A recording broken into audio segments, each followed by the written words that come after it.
Assalamualaikum warahmatullahi wabarakatuh. Kitab yang judulnya Tahsilus Sa'adah, pencapaian kebahagiaan. Sa'adah bahasa Arab ya, bukan bahasa Jawa kan.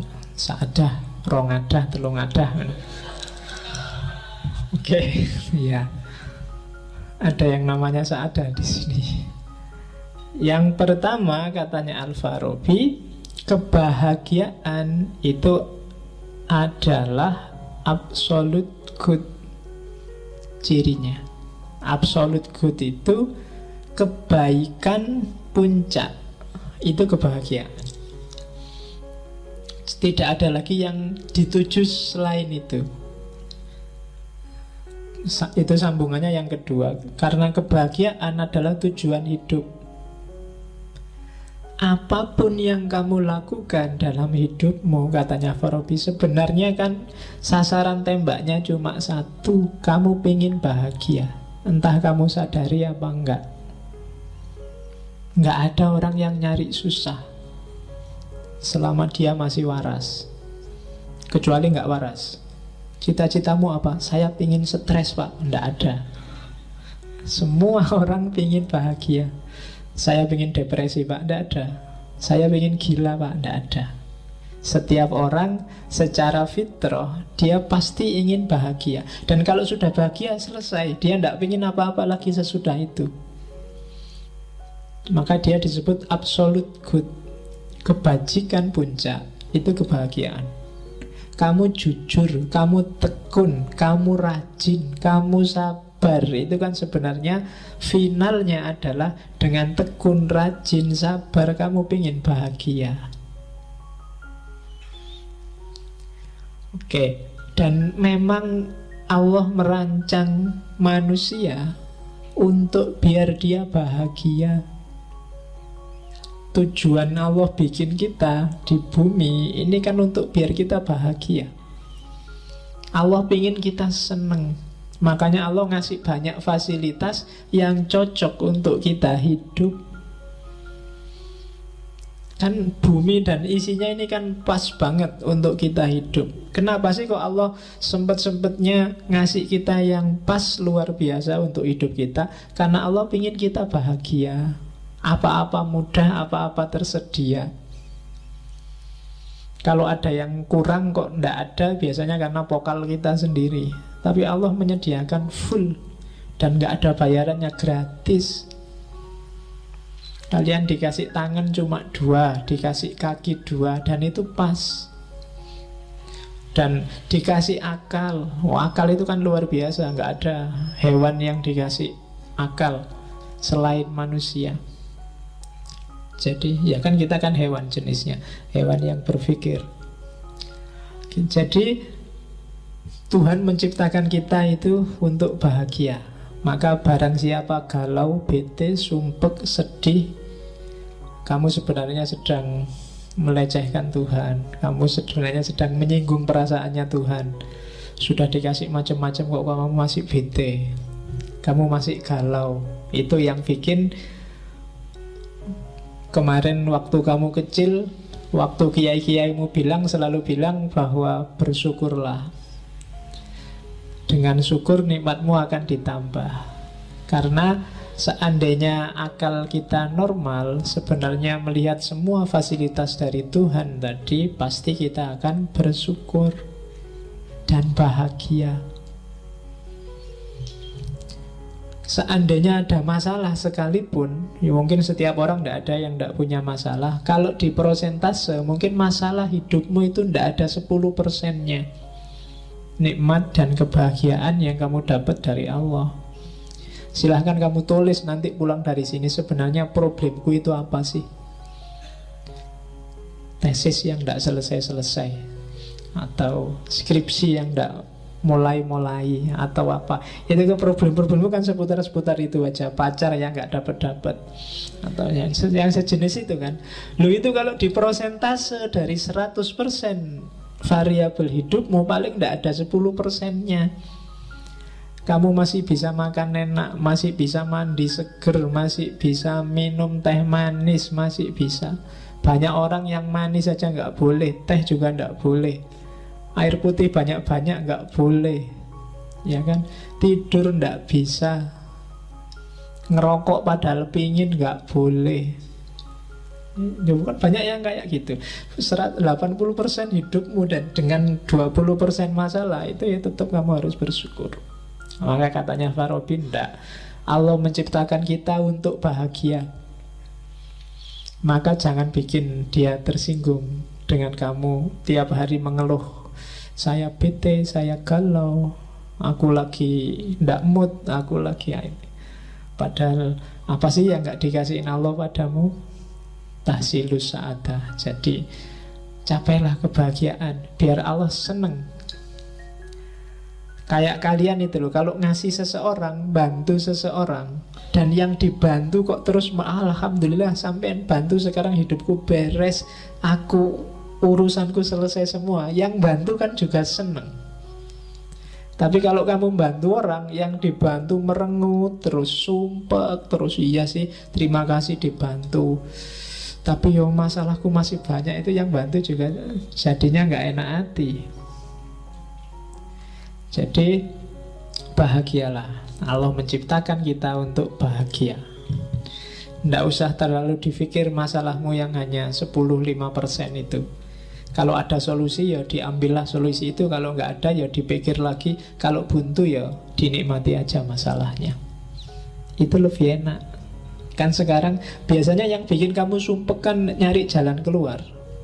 Saya nyari jalan keluar nggak nemu-nemu Pak. Ya sudah, kalau nggak nemu ya nggak usah dicari. Oh nggak nemu, dinikmati aja masalahnya. Tesis nggak selesai-selesai ya sudah, ditunggu aja. Sopo ngerti dapat surat peringatan. Loh ya kan? Kalau dapat surat peringatan kan nanti gerak sendiri. Oke, jadi yang kedua itu. Yang ketiga rumusnya dari tahsilus sa'adah, semua yang membuat seseorang bahagia itu baik. Tapi semua yang bikin kamu galau, bete, itu kebalikannya, pasti tidak baik. Kalau tesismu nggak selesai-selesai, itu pasti tidak ada yang tidak baik yang sedang kamu jalani. Mungkin kamu males, mungkin kamu nggak tertib, mungkin kamu ogah-ogahan, mungkin kamu mismanajemen waktumu, pasti ada yang salah. Dan itu membawamu pada ketidakbahagiaan. Dan semua yang membuatmu bahagia itu pasti baik. Kok ada yang tidak baik tapi membuatmu bahagia, hati-hati, awas ketipu. Itu jebakan. Hakikatnya dia jelek. Misalnya, Pak, kemarin saya nyontek, akhirnya nilaiku A, Pak. Oh itu iya, nilaimu A, tapi hati-hati. Dalam praktek hidup yang sejati, awas keliru. Misalnya kamu harusnya levelmu nggak IP 4, tapi IP-mu 4. Orang anggap kamu pinter, padahal ternyata enggak. Itu bahayanya, silahkan dinikmati sendiri. Banyak bahayanya, panjang. Jadi pokoknya yang bikin kamu bahagia pasti baik. Kok kamu bahagia dengan hal yang tidak baik, itu sebenarnya bukan bahagia, atau sebenarnya itu nikmat sementara, ladzat tadi. Tapi resiko tidak bahagianya sangat panjang. Nah, oke. Saya tidak sholat tidak apa-apa itu Pak, aku tidak puasa biasa aja kan, tidak masalah. Allah juga nggak cerewet, nggak marah-marah. Nah, iyalah, kamu ngitungnya sekarang, tapi mungkin ada efek yang tidak kamu sadari. Karena ketika Allah nyuruh sesuatu, itu mungkin rahasianya tidak sekarang saat ini, tapi ada skenario yang dibikin sendiri oleh Allah untuk mekanisme hidup kita. Karena Allah pasti tidak butuh sholatmu, tidak butuh puasamu, tidak butuh zakatmu. Jadi segala yang membuat bahagia itu pasti baik. Atau kebalikannya, kalian melakukan kebaikan kok tidak bahagia ya Pak? Ketika kebaikan tidak bikin kamu bahagia, berarti ada misunderstanding, ada pemahaman dan pengetahuan yang belum kamu jumpai. Kayak di Plato kemarin, saya jujur Pak, tapi kok sumpek gini hasilnya Pak. Kok malah rumit hidupku? Harusnya jujur itu bikin bahagia, tapi kok bikin aku malah galau. Ada yang keliru dalam pemahamanmu tentang kejujuran dan kebahagiaan dari jujur. Konsepmu mungkin salah. Mungkin bahagia menurutmu apa? Atau jujurmu itu jangan-jangan bukan jujur yang sejati, tapi jujur yang terpaksa. Atau pasti ada yang keliru. Pokoknya rumusnya katanya Farabi, perbuatan baik hasilnya pasti bahagia. Rumusnya di situ. Semua yang bikin bahagia pasti baik. Kalau ada yang enggak, pasti ada yang salah. Terus katanya Farabi lagi, rumus keempat, orang tidak cukup hanya paham dan sadar, tapi juga dia harus ingin dan target. Ini dimensi praktis yang kemarin tidak ada di Plato. Paham teorinya dan sadar pentingnya itu belum cukup. Perlu ditambah mau menjalankan. Sekarang kan banyak, kamu yang pinter-pinter sudah S2, sudah kuliah, itu kan biasanya ilmumu lengkap. Apa sih kebaikan yang tidak kamu ketahui? Apa sih barang salah yang kamu tidak paham? Tapi antara paham dan menjalankan ternyata ada jarak. Kamu ngerti kalau puasa Senin Kemis itu bagus, tapi kamu puasa kalau pas lagi ada masalah, sholat tahajud kalau ada masalah. Kan biasanya kamu gitu. Nah, jadi ada jarak katanya Frabinda. Tidak cukup hanya kamu ngerti dan paham teorinya, tapi juga harus niat dan menjalankan isi teorimu. Nanti detail pemahamannya di belakang. Tapi ini penting. Jadi kehendak itu jadi kunci. Kamu ingin bahagia atau tidak? Ada nggak orang yang sasaran hidupnya nggak bahagia? Ada. Termasuk orang yang salah identifikasi tentang apa itu bahagia. Maka nggak cukup paham dan sadar, tapi harus dijalankan. Nggak cukup berteori tentang demokrasi, kamu juga harus hidup secara demokratis. Nggak cukup teori tentang anak soleh, kamu juga harus hidup kayak anak soleh. Saya ngerti Pak, caranya jadi wali biar disayang Allah, biar ya nggak pentingnya. Kamu mungkin belajar Rumi dari Cak Kus, belajar filsafat tiap minggu, belajar hikam selapan sekali itu kan, tiap Selasa apa itu. Kamu tahu dan sadar, waktu ngaji itu kan kamu manduk-manduk. Iya ya, memang kayak gitu, selalu gitu. Tapi keluar dari sini ndak jalan. Kamu ndak berkehendak untuk menerjemahkan itu dalam kehidupanmu. Dan itu sumber masalah. Kenapa kamu nggak bahagia? Kenapa nggak bahagia? Karena ideal yang ada di kepala dan hatimu ternyata tidak nyambung sama praktek hidupmu sehari-hari. Maka jadi masalah. Kalau menurutmu rokok itu jelek dan kamu tidak bisa meninggalkan rokok, itu kan siksaan luar biasa. Sambil ngerokok kamu, aduh ini sakit jantung ini, sambil nggak menikmati. Iya kan, tidak nyambung, kamu tidak bahagia. Mending kamu anggap serokok ini bermanfaat, bagus bagiku, tidak tahu buat orang lain, pokoknya bagiku bagus. Itu lebih enak rasanya rokok. Tapi kalau sambil ngerokok kamu nonton gambarnya itu, aduh merokok bisa membunuhmu, wah mati ya. Jadi sambil ngerokok kamu mati ini kan itu. Iya. Jadi tidak nyambung. Ideal sama praktek hidupmu harus nyambung. Kalau tidak ya kamu tidak akan bahagia. Maka tidak cukup tahu dan sadar, tapi juga menginginkan dan menjalankan. Itu teori untuk bahagia. Kalau menurutmu mahasiswa itu wajib punya pacar dan kamu tidak punya pacar, itu kan siksaan luar biasa. Mending kamu punya ideologi tidak usah pacar-pacaran dulu, itu malah nyaman. Kamu ndak galau, nggak punya pacar nggak masalah. Memang aku ndak pengen punya pacar. Itu untuk nutupi yang ndak laku. Jadi dalilnya ngono wae. Tadi saya ideologinya beda, nggak setuju pacar. Ya kan? Lo kebalikannya, kalau kamu sudah matok ndak pengen pacaran tapi kok ya jatuh cinta, itu kan ya siksaan luar biasa. Atau kamu ndak pengen punya pacar kok terlanjur punya pacar, itu juga siksaan.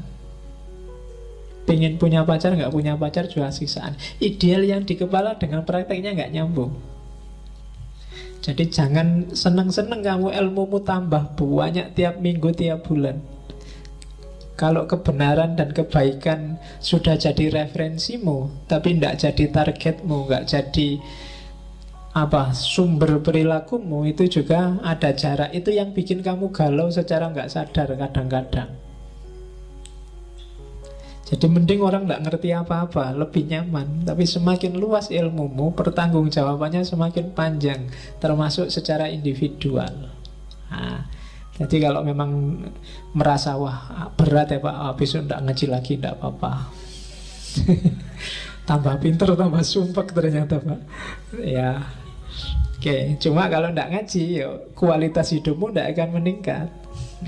Problemnya di situ. Jadi biar kualitas hidupmu meningkat, ya step by step. Jadi sekarang saya paham dulu Pak, nanti kalau siap tak laksanakan. Sambil ditegesin itu. Karena hidup itu kan memang harus begitu. Ya diterima aja, misalnya pacarmu jelek, ya sekarang jelek dulu Pak, tapi tidak apa-apa besok kan bisa naik lagi. Dulu kan gitu hidup itu, step by step. Oke. Dan kadang-kadang kita kan suka menipu diri kayak gitu. Jadi pacarnya biasa-biasa dibilang kamu yang paling cantik. Nah itu membohongi diri dan membohongi pacarmu. Mending kamu bilang kamu tidak paling cantik, tapi ya kamu yang mau sama aku. Yang lebih cakep tidak mau. Loh, itu lebih realistis, tidak apa-apa. Daripada kamu membohongi diri dan membohongi orang lain. Itu kan kebohongan publik, kamu bisa dituntut. Oke.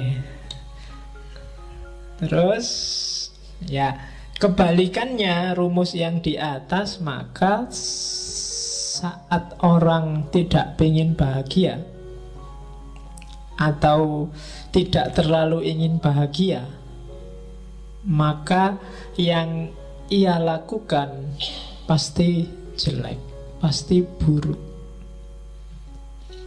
Kalau ada orang ndak, aku pengen rusak, aku pengen kacau hidupku, aku pengen tidak bahagia, itu pasti yang dia temukan hanya kejelekan. Itu kebalikannya teori yang di atas.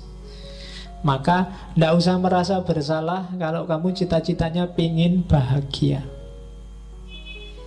Hati-hati, biasanya yang muda-muda yang masih bergairah pengen alternatif, cara berpikir alternatif. Ya boleh, cuma hati-hati kalau ujungnya bukan kebahagiaan, katanya Al-Farabi, yang kamu temui di jalannya itu barang-barang jelek.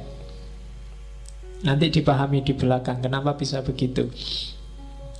Terus kapan bahagia itu terjadi? Bahagia terjadi ketika jiwamu termanifestasikan, kayak di Plato kemarin, jiwamu terimplementasikan secara sempurna, optimal.